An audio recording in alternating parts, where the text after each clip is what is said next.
Lots of people quit wearing barefoot shoes. Even though most videos that you'll watch, including a lot of mine, will make you want to take your normal shoes and throw them into the bin, something's not working. There's definitely some secrets that most creators aren't talking about. So as somebody that walks barefoot 24/7, I'm going to explain the most common mistakes that people make and then give you 3 insanely easy tips so that you don't end up quitting too. But first, if you don't already know, this is a barefoot shoe and it's defined as a barefoot shoe because of 3 things.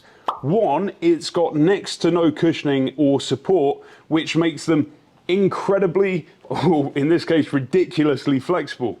Now, these ones have got a 3mm sole, and that just means that they mold to whatever environment that you're walking on, and it means that you can feel when you're moving from one surface to the next. Personally, I think it feels really good, and it makes it much easier to balance on uneven terrain. One of the perks I've found to that is that you just don't roll ankles anymore. 2, barefoot shoes are what you'd call zero drop, which means that the toe and the heel are the same distance from the floor right the way across the shoe. Whereas most modern shoes, like these ones that I've nicked from my housemate Bish, have got a 10mm drop, which means the heel is about a centimetre higher than the toe, meaning you're walking on more this sort of angle. 3, they have something that you call a wide toe box, which is this section right here. Now that mimics the natural shape of your foot. So unlike modern shoes, which is pointy here in the very, very middle of the shoe, on barefoot shoes, the pointy bit is on the big toe, which is the longest point of your foot. And that just means that in normal shoes where your toes are getting pinched in and together, in barefoot shoes, your toes can spread out, which gives you a more natural stride. Basically, these strip away all of the extra bits that have been added into these over the course of time. So why do people quit wearing these? Well, until you try them for the first time, it's really hard to describe those first few steps. You really can feel everything under your foot, your toes can spread out, but at the same time, you're not getting jabbed by rocks or you're not worrying about stepping onto glass. They do feel really good, and it's why they have a very cult-like following. They really do make you want to get outside to experience new textures, weirdly, and they make you want to do more, and that is the very first mistake that most people make. When you do start doing more of something new, no matter how good it feels at that exact moment in time, your body does take time to react. It's a little bit like when you went for that run for the very first time in years because it was New Year's or whatever, but then you couldn't walk straight for a week afterwards. And when barefoot shoes like these are defined by stripping away all of the cushioning and support that we're used to, our margin of error really does start to shrink. Let me explain. Most of us spend most of our day walking on something like this, concrete. Now, traditional shoes with very thick soles tend to egg us into taking longer strides where our heel contacts the ground well ahead of the rest of our foot, which is something called heel striking.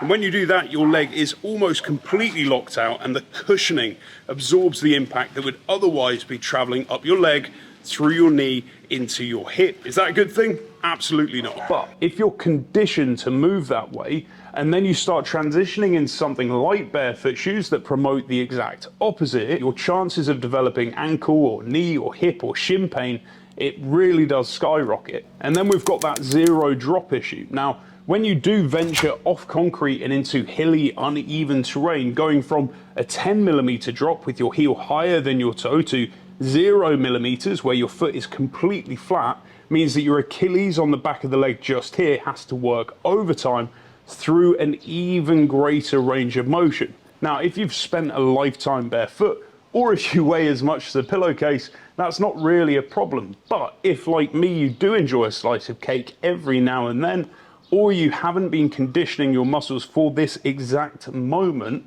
it's really not uncommon to develop Achilles issues. It's happened to me twice. But despite that, here I am walking around in Bali completely barefoot on concrete with not so much as a care in the world. In fact, the last video that I posted on this channel was a 7-day barefoot challenge where I wore no shoes at all. You can check that link out up here somewhere. So there has got to be a light at the end of the tunnel. And you're right, there absolutely is. For all of the potential issues, barefoot shoes are still incredible and very much worth the effort. But before I share the 3 tips to avoid the most common mistakes that make people quit wearing barefoot shoes. Do me a favor, and if you've been enjoying this video, press that little like button down there somewhere, and if you want to, subscribe to the channel. It really does help me out. Plus, you get free entry to our 10,000 subscriber giveaway, where winners will receive their choice of barefoot shoes completely free. More details are down in the description. Tip number 1 is know the warning signs of serious problems like Achilles tendonitis or plantar fasciitis.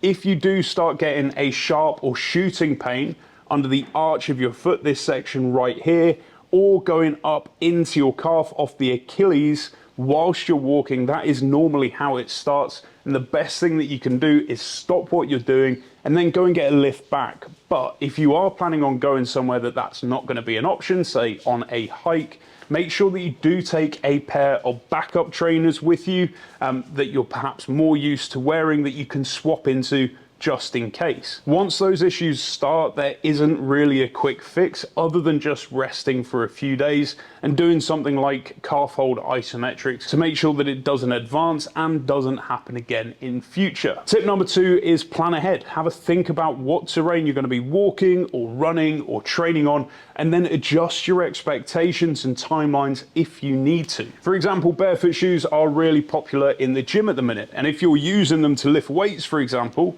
it's probably not going to be an issue. The exact same if you're doing some short walks on grassy fields.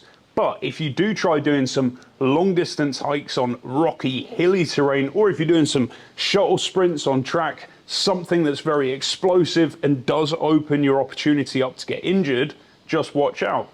There's absolutely nothing wrong with winging it. It's what I do literally 99% of the time. But when you're starting out in barefoot shoes, take it from me, take it from someone that's made all the mistakes that you possibly can. Spend some time planning your route, plan out the activity, and again, if you need to, take a backup pair of shoes that you can swap into if you do start hurting. And tip number 3, moving in barefoot shoes needs a completely different stride pattern. Yes, millions of years of bioengineering has given you a spring-like arch, it's given you muscles for stability, it's given you strength and protection, even fat pads and calluses to protect you from the very sharpest Lego or upturned plug. You do just need to relearn and recondition to be able to actually go out and use them. Most people just need to try shortening their stride, landing with their foot just in front of the hips, not all the way outstretched like you would in normal shoes where your heel's thudding down into the ground. And honestly, that's it. Those 3 tips alone will save 99% of barefoot shoe wearers a lot of pain. Now, over time, as you get more experience, do you really need to worry about that stuff? Absolutely not. But if you're new to barefoot shoes, you should be ready for it to take about 6 months to get to a point where you feel comfortable wearing them all day, every day, or running in them or whatever. You can obviously speed that process up just by making the right decisions along that timeline when you first buy your very first pair of barefoot shoes, which is another reason to subscribe to this channel, because even though it can be very, very, very tempting to go as minimal as possible right from the very get-go with something like these, the Primus Lites from VivoBarefoot, which I've been wearing for this video, it really might not be the right idea. I got accused of being an undercover petrol head the other day, which I absolutely am. So I'm gonna liken it to getting into motorbikes and buying a Hayabusa for your very, very first bike, which is one of the fastest bikes on the planet. Would it be fun? Absolutely. Is it gonna be forgiving? Definitely not. So if you're the type of person that struggles not getting really carried away with something, or if you've got a little bit of a history of knee, ankle, hip, or back pain, and you're hoping that barefoot shoes will help with that, honestly, be a little bit smarter and get something like the Primus Trail.